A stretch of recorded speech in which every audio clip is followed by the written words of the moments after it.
തറവാട്ടിൽ നിന്ന് പുറത്തിറങ്ങിയ ശേഷം അമ്മു വഴിയരികിലൂടെ പതിയെ നടന്നു. മഴ പെയ്ത് നനഞ്ഞ റോഡിൽ സ്ട്രീറ്റ് ലൈറ്റിന്റെ വെളിച്ചം മങ്ങലായി വീണു കിടക്കുന്നുണ്ടായിരുന്നു. അപ്പോഴാണ് പിന്നിൽ നിന്ന് ഒരു കാർ അവളുടെ അരികിൽ വന്ന് നിർത്തിയത്. ഗ്ലാസ് താഴ്ത്തി സിദ്ധു പുറത്തേക്ക് നോക്കി. ഹലോ, നോക്കി നടന്നൂടെ? വണ്ടി വരുന്നത് കണ്ടില്ലേ? അമ്മു പെട്ടെന്ന് തിരിഞ്ഞു നോക്കി. ഓ, നിങ്ങളായിരുന്നോ? എന്തേ? ഒന്നുമില്ല. സിദ്ധു ചെറുതായി ചിരിച്ചു. റോഡിന്റെ നടുവിലൂടെ ഫോൺ നോക്കി നടക്കുന്നത് കണ്ടപ്പോൾ പറഞ്ഞതാണ്. ഞാൻ സൈഡിലൂടെയായിരുന്നു നടന്നത്. കയറുന്നോ? വീട്ടിലേക്കല്ലേ? വേണ്ട, ഞാൻ നടന്നോളാം. നേരം ഇരുട്ടിയില്ലേ? അതിനൊന്നുമില്ല, പറഞ്ഞേ ഉള്ളൂ. അമ്മു കൈകൾ കൂട്ടിക്കെട്ടി അവനെ നോക്കി. ഞാൻ പോയിക്കോളാം. ആഹാ, എങ്കിൽ ശരി. കാർ മുന്നോട്ടെടുക്കാൻ നിന്ന ശേഷം സിദ്ധു വീണ്ടും അവളെ നോക്കി. അപ്പൊ ശ്രദ്ധിച്ചു പോകണം കേട്ടോ. ഉം. അമ്മു പതിയെ തലകുലുക്കി. സിദ്ധു കാറ് മുന്നോട്ടെടുത്തു പോയതും അമ്മു ചെറിയൊരു ചിരിയോടെ അവൻ പോയ വഴിയിലേക്ക് നോക്കി നിന്നു. അമ്മുവും സിദ്ധുവും പോയതോടെ തറവാട് വീണ്ടും ശാന്തമായി. പുറത്ത് ചെറുമഴ അപ്പോഴും പെയ്യുന്നുണ്ടായിരുന്നു. മഴത്തുള്ളികൾ മുറ്റത്തെ തുളസിത്തറയിൽ വീഴുന്ന ശബ്ദം മാത്രം കേൾക്കാം. മുത്തശ്ശി പാത്രങ്ങളൊക്കെ എടുത്ത് അടുക്കളയിലേക്ക് പോയപ്പോൾ നന്ദ പതിയെ ദേവന്റെ റൂമിലേക്ക് നടന്നു. ദേവൻ ബെഡിന്റെ അരികിൽ ചാരിയിരുന്നു. കയ്യിലെ ബാൻഡേജ് കാരണം അനങ്ങാനും ബുദ്ധിമുട്ടുണ്ടായിരുന്നു. മരുന്ന് കഴിക്കണ്ടേ? നന്ദ അകത്തേക്ക് കയറിക്കൊണ്ട് ചോദിച്ചു. ഇപ്പോഴേ വേണോ?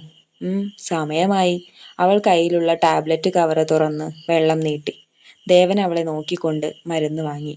എന്താ ഇങ്ങനെ നോക്കുന്നേ? നന്ദ ചോദിച്ചു. ഒന്നുമില്ല. അല്ല, എന്തോ പറയാനുള്ള പോലെ. ദേവൻ ചെറുതായി ചിരിച്ചു. ഹോസ്പിറ്റലിൽ നിന്ന് വന്നിട്ട് ഇത്ര നേരമായില്ലേ? അതിന്? ഒന്ന് ഇരിക്കുന്നത് പോലും കണ്ടില്ലല്ലോ. ക്ഷീണമില്ലേ? ഇല്ല. അവൾ ചെറുതായി തലകുലുക്കി. ദേവേട്ടൻ ഞങ്ങൾക്ക് വേണ്ടിയല്ലേ ഇങ്ങനെയൊക്കെ? ആ വാക്ക് കേട്ടപ്പോൾ ദേവന്റെ മുഖത്തെ ചിരി മങ്ങി.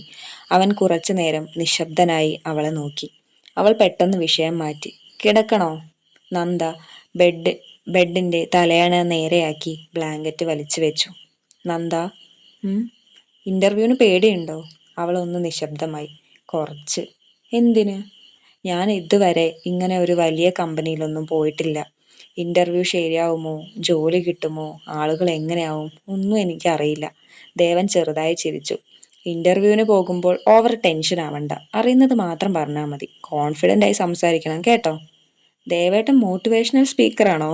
ആ, ഫീസ് തന്നാൽ മാത്രം ഇടയ്ക്ക് കുറച്ച് മോട്ടിവേഷനൊക്കെ കൊടുക്കും. അവൻ ചിരിച്ചു. ആഹാ, തമാശയൊക്കെ പറയുന്നുണ്ടല്ലോ. അവരുടെ ഇടയിൽ ചെറുതായി ഒരു ചിരി നിറഞ്ഞു. അപ്പോഴേക്കും മുത്തശ്ശി അകത്തേക്ക് വന്നു.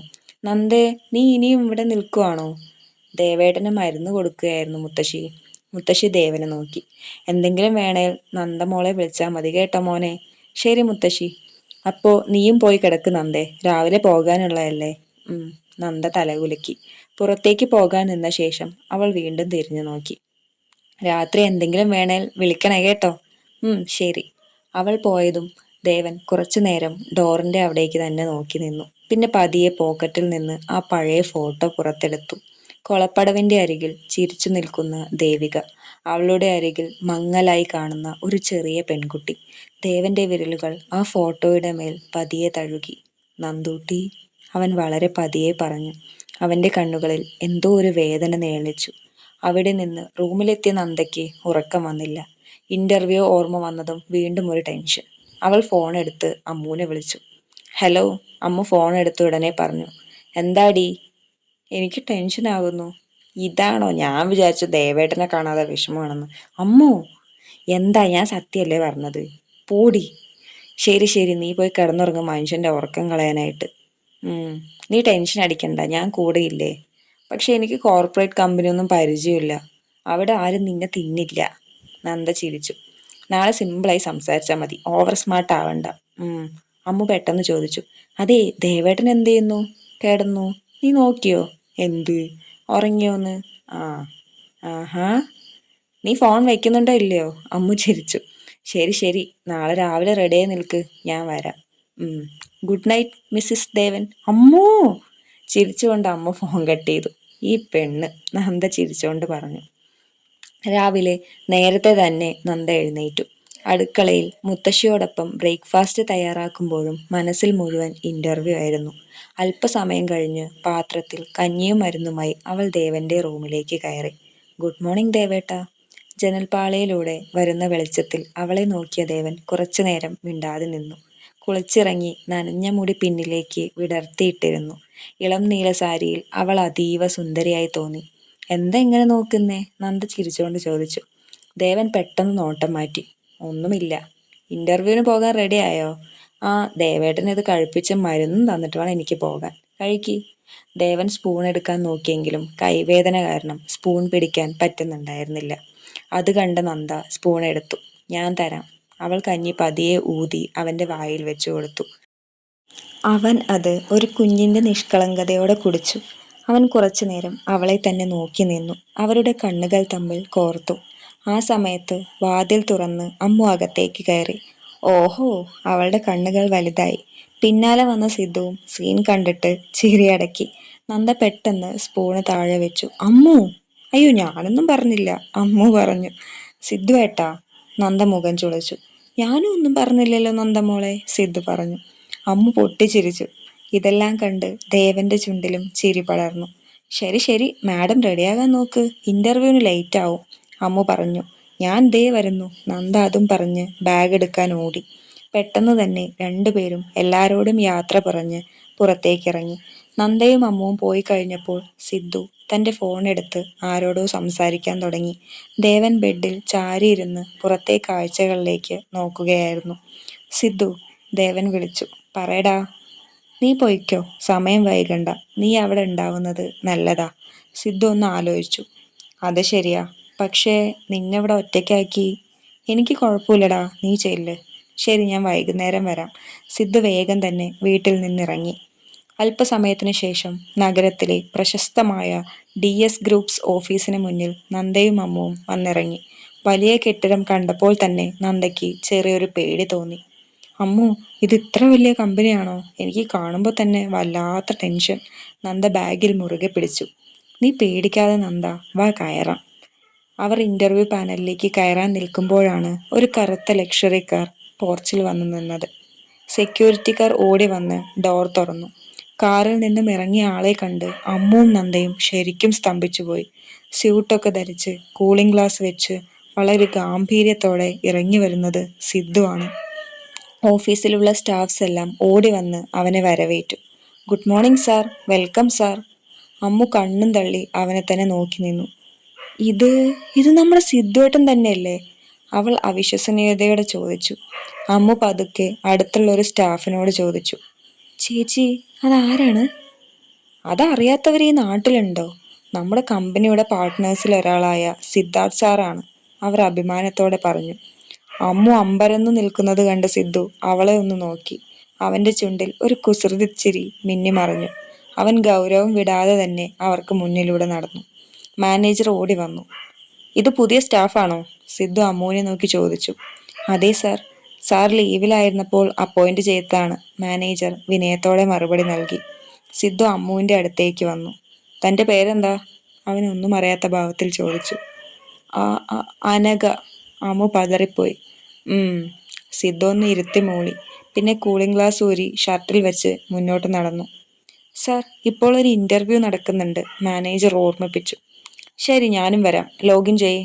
സിദ്ധു പറഞ്ഞതും നന്ദയുടെ ഹൃദയമിടിപ്പ് കൂടി. ഇന്റർവ്യൂ റൂമിലേക്ക് നന്ദ കയറിയപ്പോൾ മുന്നിലിരിക്കുന്ന സിദ്ധുവിനെ കണ്ട് അവൾ ഒന്ന് പകച്ചു നിന്നു. മാനേജർ ഉടനെ അവളെ പരിചയപ്പെടുത്തി. ദേവനന്ദ, ഇരിക്കൂ. ഇത് നമ്മുടെ DS ഗ്രൂപ്പ്സ് ഓണേഴ്സിൽ ഒരാളായ സിദ്ധാർത്ഥ് സാർ. നന്ദ കണ്ണും തള്ളി നോക്കുന്നത് കണ്ടപ്പോൾ സിദ്ധു കണ്ണു ചിമ്മി കാണിച്ചു. ഇന്റർവ്യൂ ചോദ്യങ്ങൾക്കെല്ലാം നന്ദ കൃത്യമായി മറുപടി നൽകി. സിദ്ധുവും ചില കാര്യങ്ങൾ ചോദിച്ചു. ഇന്റർവ്യൂ കഴിഞ്ഞ് പുറത്തിറങ്ങിയ നന്ദയോട് മാനേജർ പറഞ്ഞു. Nanda, congratulations, you are appointed. ഇന്ന് തന്നെ ജോയിൻ ചെയ്തോളൂ. ഇന്റർവ്യൂ കഴിഞ്ഞ് നന്ദയും അമ്മുവും ക്യാബിന് പുറത്തിരുന്ന് സംസാരിക്കുകയായിരുന്നു. നന്ദയുടെ കയ്യിൽ അപ്പോയിന്റ്മെന്റ് ലെറ്റർ ഉണ്ടായിരുന്നു. അമ്മു, എനിക്ക് വിശ്വസിക്കാൻ പറ്റുന്നില്ല. ഇതാണോ നമ്മുടെ സിദ്ധുവേട്ടൻ? ആ മനുഷ്യൻ തന്നെയാണോ ഈ പവർഫുൾ സിദ്ധാർത്ഥ് സാർ? നന്ദ അമ്പരപ്പോടെ ചോദിച്ചു. അമ്മു സകല കിളികളും പറന്നുപോയി പകുതി ചത്ത പോലെ ഇരിക്കുകയായിരുന്നു. എടി നന്ദേ, ഞാൻ ആ മനുഷ്യനെ എത്ര വഴക്ക് പറഞ്ഞതാ. മാന്യതയില്ല, ചൊറിയുന്ന സ്വഭാവം എന്നൊക്കെ. പുള്ളി കമ്പനിയുടെ മുതലാളിയാണെന്ന് അറിഞ്ഞിരുന്നെങ്കിൽ ഞാൻ വായ തുറക്കില്ലായിരുന്നു. എന്റെ ജോലി ഇപ്പൊ തെറിക്കും, നോക്കിക്കോ. അമ്മു തലയിൽ കൈവച്ച് സങ്കടത്തോടെ പറഞ്ഞു. ആ സമയത്താണ് സിദ്ധു മീറ്റിംഗ് ഹാളിന് പുറത്തിറങ്ങിയത്. അവൻ ദൂരെ നിന്ന് തന്നെ അവരെ കണ്ടു. പക്ഷെ ഒന്നും ശ്രദ്ധിക്കാത്ത ഭാവത്തിൽ തന്നെ ക്യാബിനിലേക്ക് കയറിപ്പോയി. ക്യാബിനിൽ ചെന്ന ഉടൻ അവൻ അറ്റൻഡറെ വിളിപ്പിച്ചു. ആ പുതിയ സ്റ്റാഫ് അനഘ, അവളെ ഇങ്ങോട്ട് വിളിക്ക്, സിദ്ധു ഗൗരവത്തിൽ പറഞ്ഞു. അറ്റൻഡർ ചെന്ന് അമ്മുവിനോട് വിവരം പറഞ്ഞു.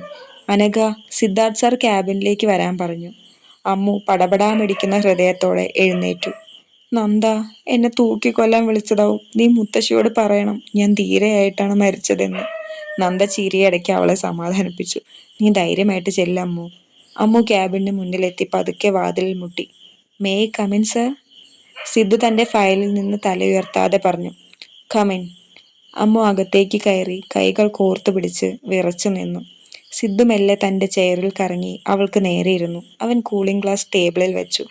ഇരിക്കൂ അനഘ. സിദ്ധുവിന്റെ സ്വരത്തിൽ ഒരു ചെറിയ കുസൃതിയുണ്ടായിരുന്നു. വേണ്ട സാർ, ഞാൻ നിന്നോളാം. അമ്മു വിനയത്തിന്റെ അങ്ങേ അറ്റത്തെത്തി. ഓഹോ, അപ്പോൾ സാറൊക്കെ ആയല്ലേ. ഇന്നലെ ഞാൻ ആരായിരുന്നു?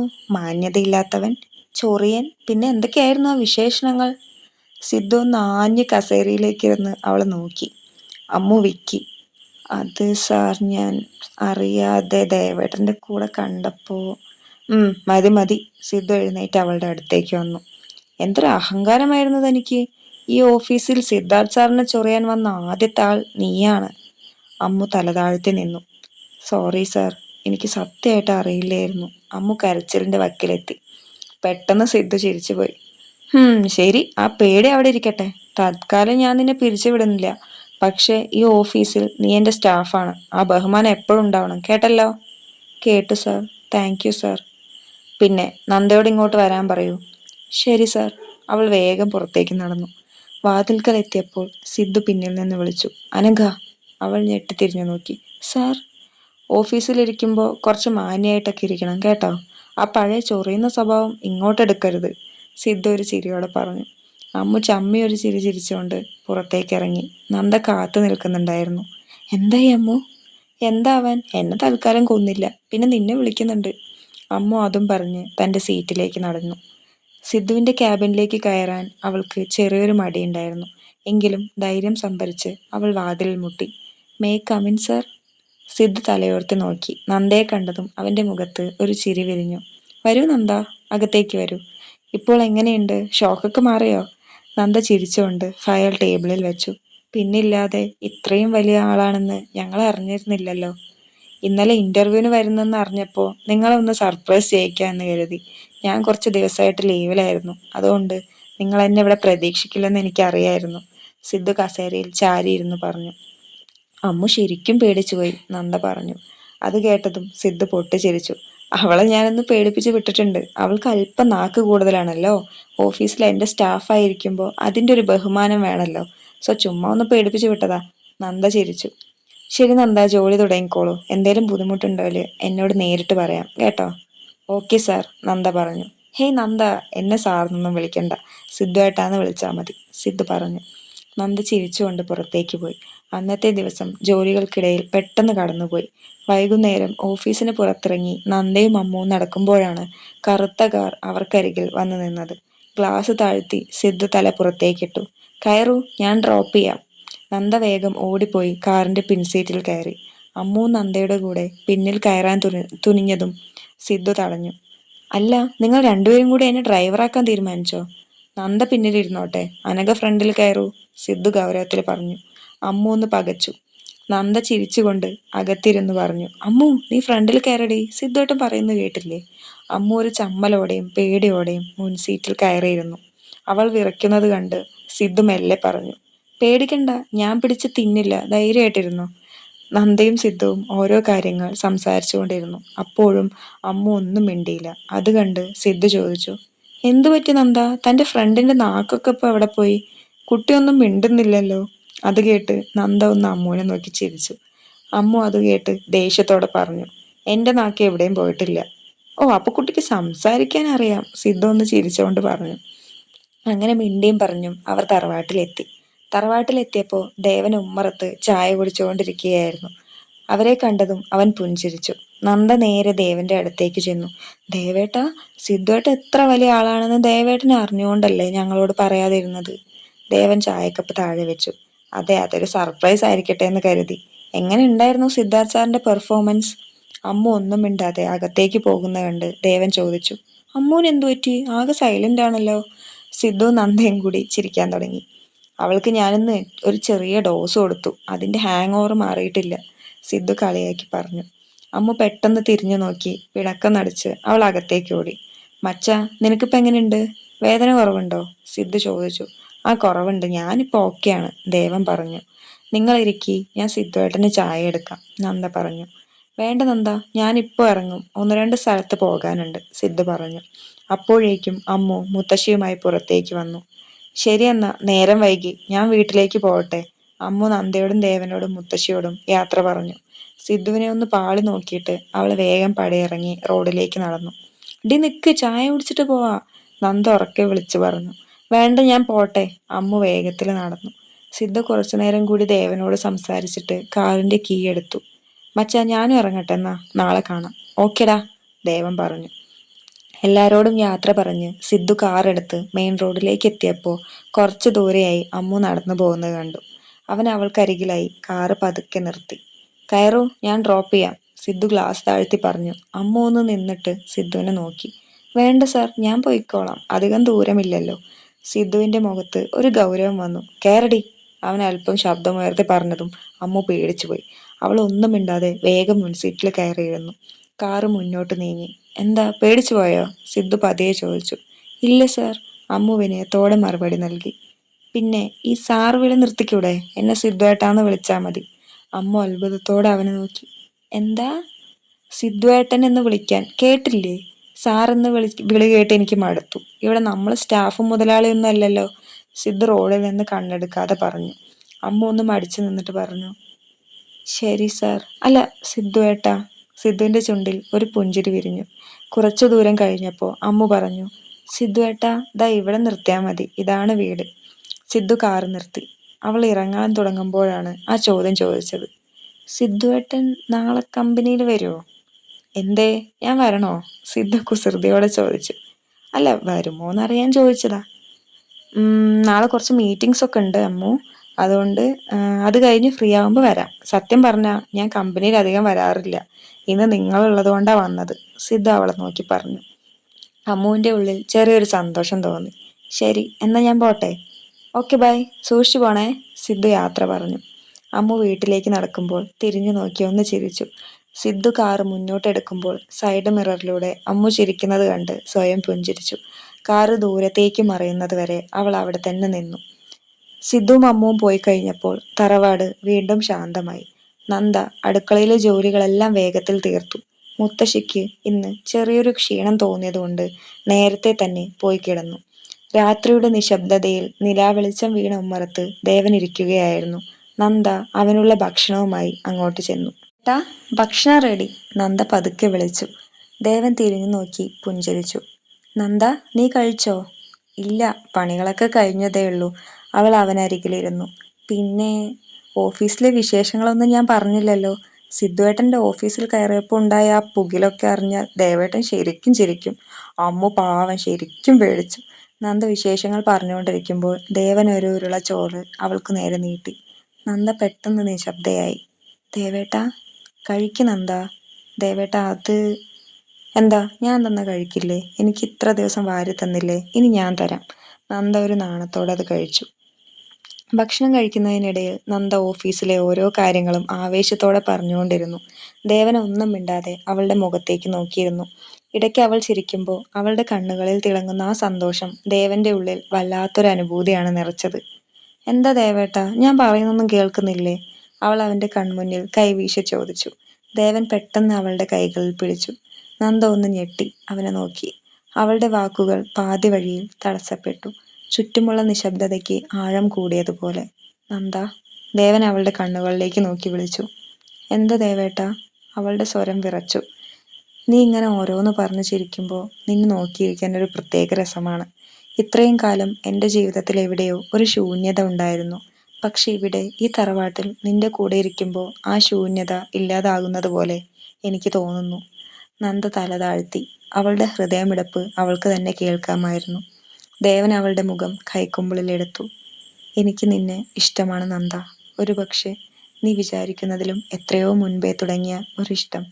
നന്ദ കുറച്ചു നേരം നിശബ്ദയായിരുന്നു. എന്നിട്ട് പറഞ്ഞു തുടങ്ങി. ദേവേട്ട, ആരുമില്ലാത്തവളാണ് ഞാൻ. ആഗ്രഹങ്ങളോ സ്വപ്നങ്ങളോ ഒന്നുമില്ലാത്ത, എന്തിനോ വേണ്ടി ജീവിതം ജീവിച്ചു തീർക്കുന്നവൾ. ഞാൻ ദേവേട്ടന് ചേരില്ല. വേണ്ട ദേവേട്ട. നന്ദയുടെ കണ്ണുകൾ നിറഞ്ഞു. മോളെ, എനിക്കും സ്വന്തമെന്ന് പറയാൻ ആരുമില്ല. ആകെ ഉള്ളത് സിദ്ധു മാത്രമാണ്. നമ്മൾ രണ്ടുപേരും തുല്യ ദുഃഖിതരാണ്. എനിക്ക് നിന്നെ അത്രമേൽ ഇഷ്ടമാണ്. ഇനിയുള്ള നിന്റെ ജീവിതത്തിൽ ഞാനുണ്ടാവും, എന്നും ഒരു താങ്ങും തണലുമായി. ദേവേട്ട എന്ന് വിളിച്ച് അവൾ ദേവന്റെ നെഞ്ചിലേക്ക് ചാഞ്ഞു. ദേവൻ അവളെ ചേർത്ത് പിടിച്ചു. മുകളിൽ നിലാവ് അവർക്ക് കാവലായി നിന്നു. രാത്രിയുടെ ആ യാമത്തിൽ തറവാടിന്റെ ഉമ്മറത്ത് വെച്ച് അവർ തങ്ങളുടെ പ്രണയം പരസ്പരം പങ്കുവെച്ചു. ദേവൻ അവളുടെ നെറ്റിയിൽ മൃദുവായി ഒന്ന് ചുംബിച്ചു. ആ നിമിഷം അവൾക്ക് ഈ ഭൂമി നിശ്ചലമായതുപോലെ തോന്നി. തറവാടിന്റെ മുറ്റത്തെ മല്ലികപ്പൂക്കളുടെ മണം കാറ്റിലൊഴുകി നടന്നു. ദേവനും നന്ദയും പരസ്പരം നോക്കി. അവരുടെ നോട്ടങ്ങൾ തമ്മിലിടഞ്ഞപ്പോൾ ചുറ്റുമുള്ള നിശബ്ദതയ്ക്ക് ആഴം കൂടി. ദേവന്റെ ശ്വാസം തന്റെ മുഖത്ത് തട്ടുന്നത് നന്ദ അറിഞ്ഞു. അവൾ അറിയാതെ തന്നെ അവളുടെ കണ്ണുകൾ കൂമ്പി അടഞ്ഞു. ദേവൻ പതുക്കെ അവളുടെ മുഖം തന്റെ കൈക്കുള്ളിലാക്കി. വിരലുകൾ കൊണ്ട് അവളുടെ കവിളിൽ മൃദുവായി തലോടി. അവന്റെ മുഖം അവളിലേക്ക് അടുത്തുകൊണ്ടിരുന്നു. ഹൃദയമിടിപ്പ് താളം തെറ്റിയ ആ നിമിഷത്തിൽ ദേവൻ തന്റെ ചുണ്ടുകൾ അവളുടെ ചുണ്ടുകളിൽ ചേർത്തു. ആദ്യത്തെ ഒരു ഞെട്ടലിന് ശേഷം നന്ദ അവന്റെ ഷർട്ടിൽ മുറുക്കി പിടിച്ചു. ഒരുപാട് നേരം ആ ചുംബനം നീണ്ടുനിന്നു. അവൻ അവളുടെ ചുണ്ടുകൾ മാറി മാറി നുണഞ്ഞുകൊണ്ടിരുന്നു. പിന്നീട് അവന്റെ നാവ് അവളുടെ നാവിനെ ചുഴറ്റി വലിച്ചു.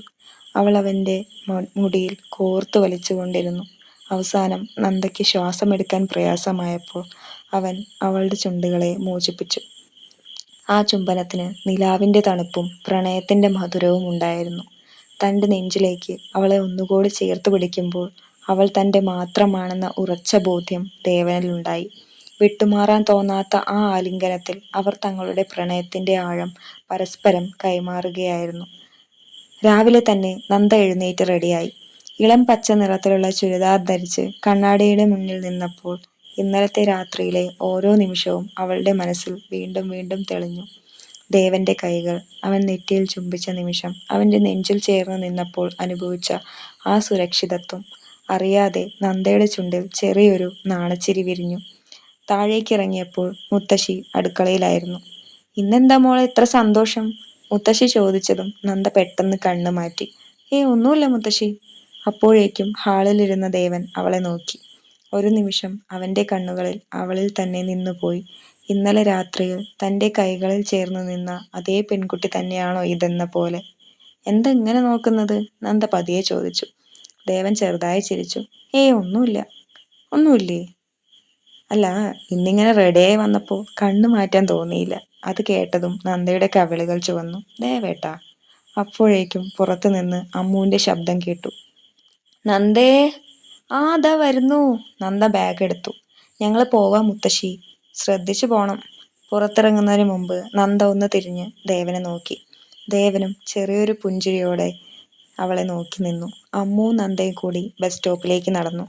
രാവിലെ പെയ്ത മഴത്തുള്ളികൾ വീണ വഴിയിലൂടെ നടക്കുമ്പോൾ തണുത്ത കാറ്റ് വീശുന്നുണ്ടായിരുന്നു. അമ്മു നന്ദയെ ഒന്ന് നോക്കി. ഇന്നലെ രാത്രി എന്തൊക്കെയോ നടന്നിട്ടുണ്ട്. എന്ത്? ഞാൻ നിന്നെ കുറേ നേരെ ശ്രദ്ധിക്കുന്നു. കണ്ടപ്പോ മുതലൊരു നാണം മാത്രം. പിന്നെ വരുമ്പോ രണ്ടാളുടെയും കണ്ണുകൊണ്ടുള്ള കളിയൊക്കെ ഞാൻ കണ്ടിരുന്നു. നന്ദ ചിരി അടക്കി. അമ്മു, മര്യാദയ്ക്ക് പറയടി, എന്താ ഉണ്ടായി? കുറച്ചു നേരം മിണ്ടാതെ ഇരുന്ന ശേഷം നന്ദ പതിയെ പറഞ്ഞു. അത് ഞാനും ദേവേട്ടനും ഇന്നലെ കുറച്ച് സംസാരിച്ചു. സംസാരോ? എന്ത് സംസാരം? അമ്മു കണ്ണു ചുരുക്കി നോക്കി. നന്ദ നാണത്തോടെ തലകുനിച്ചു. ദേവേട്ടൻ എന്നെ ഇഷ്ടാന്ന് പറഞ്ഞു. എന്നിട്ട്? ഞാനും പറഞ്ഞു. അമ്മു പെട്ടെന്ന് നിന്നു. ദൈവമേ, ഇത്ര വേഗോ? നന്ദ ചിരിച്ചു. അറിയില്ല അമ്മു, ദേവേട്ടന്റെ അടുത്ത് നിൽക്കുമ്പോ എന്തോ സേഫ് ആണെന്ന് തോന്നുന്നുണ്ടോ? നന്ദ പതിയെ തലകുലുക്കി. അമ്മു കുറച്ചു നേരം അവളെ നോക്കി നിന്നു. പിന്നെ ചെറുതായി ചിരിച്ചു. കള്ളി മിണ്ടാപ്പൂച്ച കലോടച്ചല്ലോ. ചെലവുണ്ട്.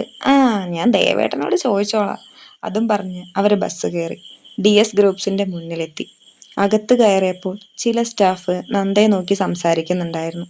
അമ്മു അവളെ കൂട്ടിക്കൊണ്ട് വർക്ക് സ്റ്റേഷനിലേക്ക് നടന്നു. കുറച്ചു കഴിഞ്ഞ് ഓഫീസ് ബോയ് വന്ന് പറഞ്ഞു, ദേവനന്ദ, മാനേജർ സാർ വിളിക്കുന്നുണ്ട്. നന്ദ ക്യാബിനിലേക്ക് നടന്നു. അകത്ത് മാനേജർ രാജീവ് ഫയൽസ് നോക്കിക്കൊണ്ടിരുന്നു. കം നന്ദ.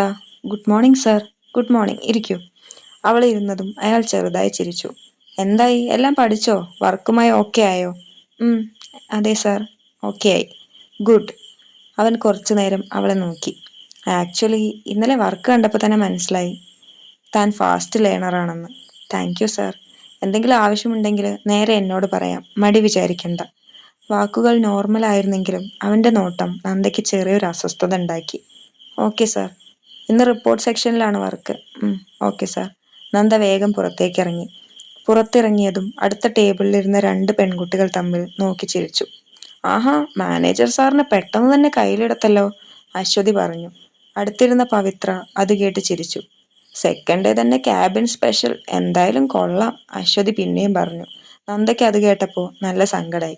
അപ്പോഴേക്കും അമ്മു അവിടേക്ക് വന്നു. എന്താ നീ പറഞ്ഞത്? അശ്വതിയോട് ചോദിച്ചു. ഒന്നുമില്ല, ഒരു തമാശ പറഞ്ഞതാ. തമാശയ്ക്ക് ലിമിറ്റ് വേണം. അമ്മുവിന്റെ ശബ്ദം പെട്ടെന്ന് മാറി. ഞങ്ങൾ അങ്ങനെ ഉദ്ദേശിച്ചില്ല. എങ്കിലും സംസാരിക്കുമ്പോൾ സൂക്ഷിക്കണം. ആരാണ് ഇവിടെ മാനേജറിനെ കയ്യിലെടുക്കാൻ നോക്കുന്നതെന്ന് എല്ലാവർക്കും അറിയാം, അമ്മു പറഞ്ഞു. അവർ രണ്ടുപേരും അത് കേട്ട് ഒരു വിളറിയ മുഖത്തോടെ നിന്നു. അമ്മു നന്ദയെ കൂട്ടി അവിടെ നിന്ന് നടന്നു. നീ ഓക്കെ അല്ലേ? ഇവിടെ ചിലർക്ക് അസൂയുണ്ട്, മൈൻഡ് ചെയ്യണ്ട, നന്ദ ചെറുതായി പുഞ്ചിരിച്ചു. വൈകുന്നേരം വരെ വർക്ക് ചെയ്ത് രണ്ടുപേരും ഓഫീസിൽ നിന്നിറങ്ങി. ബസ് ഇറങ്ങി തറവാട്ടിലേക്കുള്ള വഴിയിലൂടെ നടക്കുമ്പോൾ സൂര്യൻ മങ്ങിക്കൊണ്ടിരുന്നു. ആദ്യ 2 ദിവസം തന്നെ നിന്റെ ലൈഫ് ഫുള്ള് മാറിയല്ലോ, അമ്മു ചിരിച്ചുകൊണ്ട് പറഞ്ഞു. ജോലി, പ്രണയം എല്ലാം. നന്ദ ആകാശത്തേക്ക് നോക്കി. ഹാപ്പിയാണോ? നന്ദയുടെ മുഖത്ത് പതിയൊരു ചിരി വിരിഞ്ഞു. ഒരുപാട്. വൈകുന്നേരത്തോടെ നന്ദയും അമ്മുവും തറവാട്ടിലെത്തി. ഉമ്മറത്ത് മുത്തശ്ശി തുളസിക്ക് വെള്ളം ഒഴിച്ചിട്ടുകൊണ്ടിരിക്കുകയായിരുന്നു. ആഹാ, വന്നോ രണ്ടുപേരും? മുത്തശ്ശി, നന്ദ ചെരുപ്പ് മാറ്റിക്കൊണ്ട് പറഞ്ഞു. ഇന്ന് എങ്ങനെയുണ്ടായിരുന്നു ജോലി? അമ്മു പെട്ടെന്ന് ചിരിച്ചു. ഇപ്പൊ ഓഫീസ് ലേഡിയായി. അമ്മു, നന്ദ അവളൊന്ന് തട്ടി. അപ്പോഴേക്കും അകത്തുനിന്ന് ദേവൻ പുറത്തേക്ക് വന്നു. ഇപ്പോൾ അവൻ ഏറെക്കുറെ നോർമലായി. മുറിവിന്റെ ക്ഷീണം കുറഞ്ഞിരുന്നു. ചുവന്ന ടീഷർട്ടും മുണ്ടും ധരിച്ചു നിൽക്കുന്ന അവനെ കണ്ടപ്പോൾ നന്ദയുടെ കണ്ണുകൾ ഒന്ന് അവനിൽ തങ്ങി. എങ്ങനെയായിരുന്നു ഇന്നത്തെ ഓഫീസ്? ദേവൻ ചോദിച്ചു. കുഴപ്പമില്ല, നന്ദ ഒന്ന് മടിച്ചുകൊണ്ട് പറഞ്ഞു. അമ്മു ഇടയ്ക്ക് കയറി. പ്രോബ്ലം ഉണ്ടാക്കാൻ വന്നവർക്ക് ഞാൻ ചെറിയ ഡോസ് കൊടുത്തിട്ടുണ്ട്. ദേവൻ ചിരിച്ചു. എല്ലാരും കൂടി ഉമ്മറത്തിരുന്ന് ചായ കുടിച്ചുകൊണ്ട് ഓഫീസ് വിശേഷങ്ങൾ സംസാരിക്കുകയായിരുന്നു. അപ്പോഴാണ് പുറത്തേക്ക് ഒരു കാർ വന്ന് നിൽക്കുന്ന ശബ്ദം കേട്ടത്. ഗേറ്റിന്റെ മുന്നിൽ സിദ്ധുവിന്റെ കാറ് നിർത്തി. സിദ്ധുവേട്ടൻ വന്നല്ലോ, അമ്മു പതിയെ പറഞ്ഞു. സിദ്ധു അകത്തേക്ക് കയറിയതും നേരെ ദേവന്റെ അടുത്തേക്ക് നടന്നു. ഡാ, ഇപ്പൊ എങ്ങനെയുണ്ട്? ഓക്കെ ആയില്ലേ? ഇപ്പൊ ബെറ്റർ ആയിട്ടുണ്ട്. കാണുമ്പോ തന്നെ മനസ്സിലാവുന്നുണ്ട്, സിദ്ധു ചെറുതായി ചിരിച്ചു. അതെങ്ങനെയാ? കമ്പനി മുഴുവൻ എന്റെ തലയിലാണിപ്പോ. ദേവൻ ഒരു നിമിഷം അവനെ നോക്കി. വാ, ഒന്ന് പുറത്തേക്ക് നടക്കാം. രണ്ടുപേരും പതിയെ മുറ്റത്തേക്ക് നടന്നു. മഴ പെയ്തു നനഞ്ഞ മണ്ണിന്റെ മണവും തണുത്ത കാറ്റും ചുറ്റും നിറഞ്ഞിരുന്നു. കുറച്ചു നേരം രണ്ടുപേരും മിണ്ടാതെ നിന്നു. പിന്നെ സിദ്ധു പതിയെ ചോദിച്ചു, എന്തായി? എന്തെങ്കിലും ഹിന്റ് കിട്ടിയോ? ദേവൻ ഒരു ദീർഘനിശ്വാസം വിട്ടു.